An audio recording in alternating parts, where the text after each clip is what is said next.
और पहलगाम के अंदर जो कुछ भी हुआ है, हम हुकूमत से एक सवाल कर रहे हैं कि कैसे मुमकिन हो सकता है कि जम्मू कश्मीर के अंदर जहां पर चप्पे चप्पे पर आर्मी फौज खड़ी हुई है, जहां पर चप्पे चप्पे पर टैंक्स खड़े हुए हैं, लाखों की संख्या के अंदर फौजी वहां पर मौजूद है, तो 4 लोग हाथ में हथियार लेकर, बंदूक लेकर आते हैं, दिन दहाड़े आते हैं, लोगों को, आम लोगों का कत्लेआम करते हैं और टहलते हुए वापस चले जाते हैं।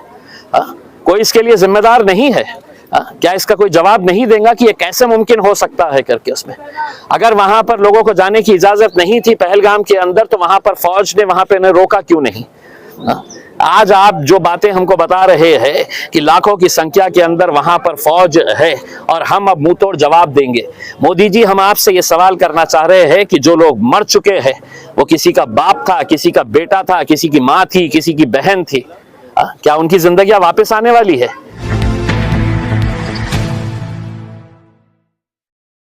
पहलगाम के अंदर जो घटना हुई है उसमें लोगों का गुस्सा है, नाराजगी है, दुख है। ये जो भी हुआ है वो बहुत ही गलत तरीके से जो आतंकी कार्रवाई हुई है उसकी निंदा पूरे देशवासी कर रहे हैं। उसका पहले ही हमने एक आंदोलन किया जहां पर हमने पाकिस्तान के झंडे जलाए, हमने आतंकवाद के खिलाफ नारे लगाए हैं। ये हम सिर्फ आज काली पट्टी इसलिए बांध रहे हैं कि पार्टी के अध्यक्ष बैरिस्टर असदुद्दीन अवैसी साहब ने कहा था कि कम से कम अपने गुस्से का इजहार करने के लिए, हुकूमत तक ये पैगाम पहुंचाने के लिए कि इस मुश्किल घड़ी के अंदर हम सब देशवासी एक साथ मिलकर खड़े हुए हैं। अब हम सरकार से ये उम्मीद कर रहे हैं कि आप बोलना कम करिएगा, भाषण कम दीजिएगा और एक्शन ज्यादा करिएगा। वरना हम मोदी साहब को यही बताना चाहते हैं और मीडिया के जरिए आपको भी ये याद दिलाना चाहते हैं, जब उरी की घटना हुई थी जम्मू एंड कश्मीर के अंदर, इसी तरीके का आतंकी हमला हुआ था, तो वही बात मोदी साहब ने करी थी कि हम इसका है तो मुंह तोड़ जवाब देंगे, हम जमीन से इसको खत्म कर देंगे करके। फिर इसके बाद पुलवामा की जब घटना हुई तो वही घिसा पिटा रिकॉर्ड उन्होंने चलाया वहां पर। उसके बाद क्या किया? तो सिर्फ मीटिंग की, चर्चा की, भाषण दिए। अगर उस वक्त एक्शन ले लेते तो शायद पहलगाम नहीं होता था।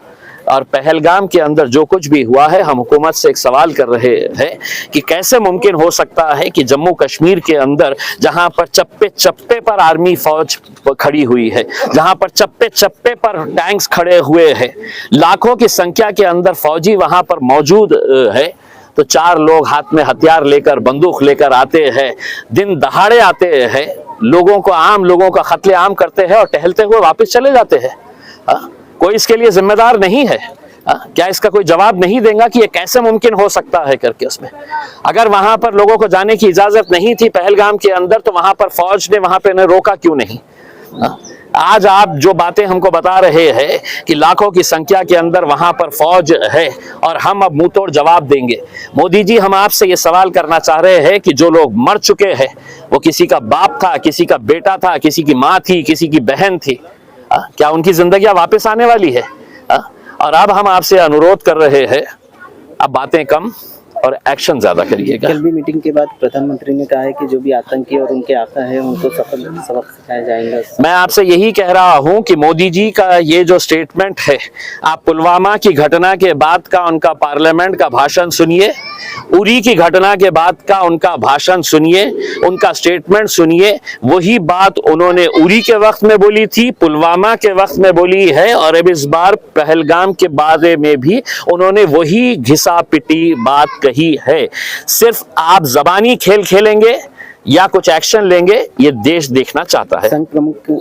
देखिए, अब मोहन भागवत साहब क्या बोल रहे हैं? हुकूमत तो मोहन भागवत साहब की पीछे से होगी भारतीय जनता पार्टी को। मेरा सवाल डायरेक्ट है तो हुकूमत हिंदुस्तान से करना चाह रहा हूं, भारतीय जनता पार्टी से करना चाह रहा हूं कि तुम्हारी हुकूमत है, बातें बहुत बड़ी करते हो, कुछ ना कुछ अब अमल करके क्या एक्शन लेते हैं ये दिखाइए। Pakistani army chief